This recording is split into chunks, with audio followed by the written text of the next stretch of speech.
All right, today we're going to show you how to fix a stain in plaster. We have one there above my head here. Stain plaster, it's bubbling, and you can use this application also for peeling. When you have chunks of paint peeling off your plaster, this is how you fix it. So join me.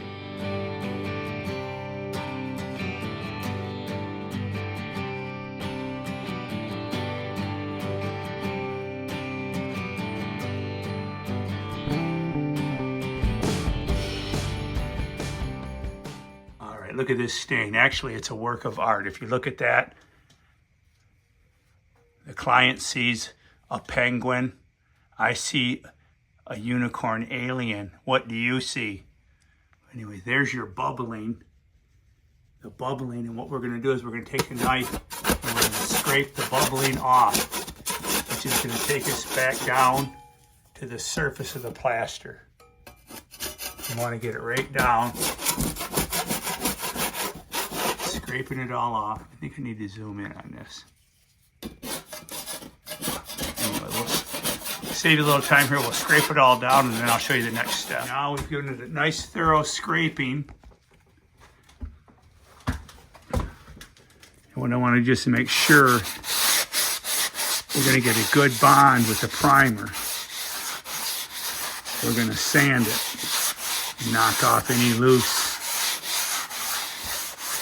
One thing people do, a lot of them, is they want to rush. Take the time, sand it, take the time. We're going to primer it. You got to use the right primer with plaster.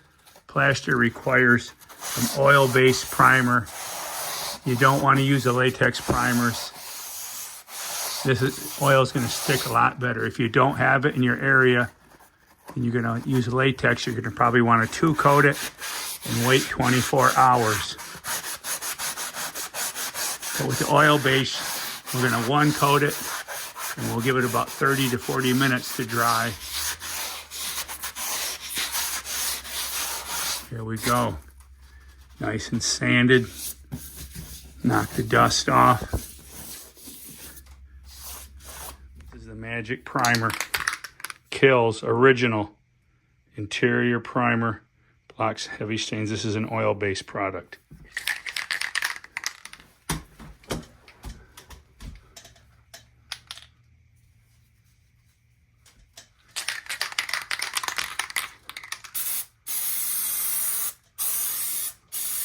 And what that does is that's going to bond.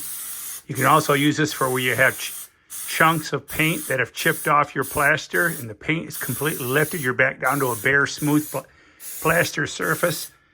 You want to put this primer on before you mud it. Once you put this oil primer on here, you're welcome to use your latex muds like your 𝐕𝐈𝐃. I prefer 𝐕𝐈𝐃 for a base coat. And then if you want, you can put your other coats on top of that. You could put the bucket muds on top of the 𝐕𝐈𝐃.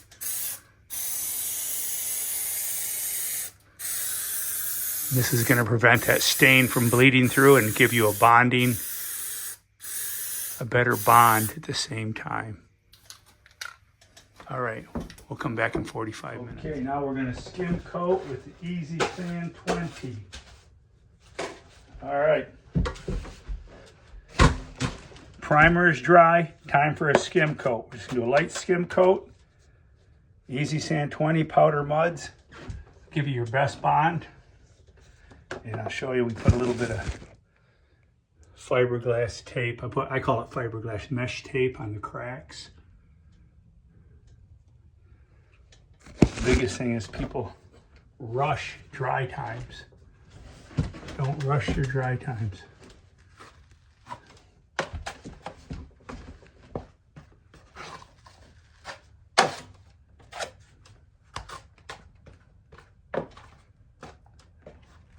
What I call triple blading it, bringing out 3 blades wide.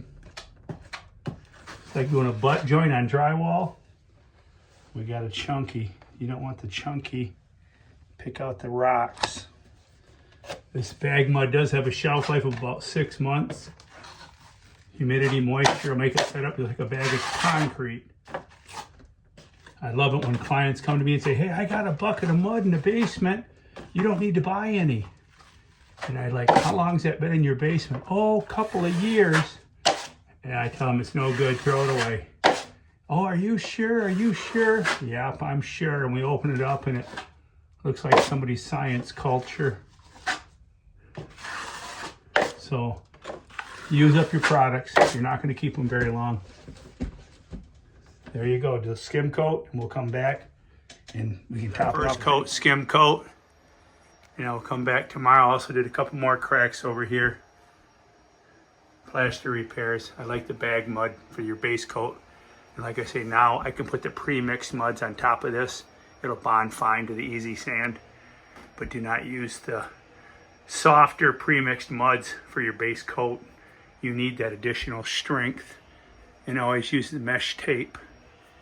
With the bag mud, you'll get a stronger bond. Please join us. Keep it a secret, but go tell a friend. Jack and Bubba are sharing videos around the world.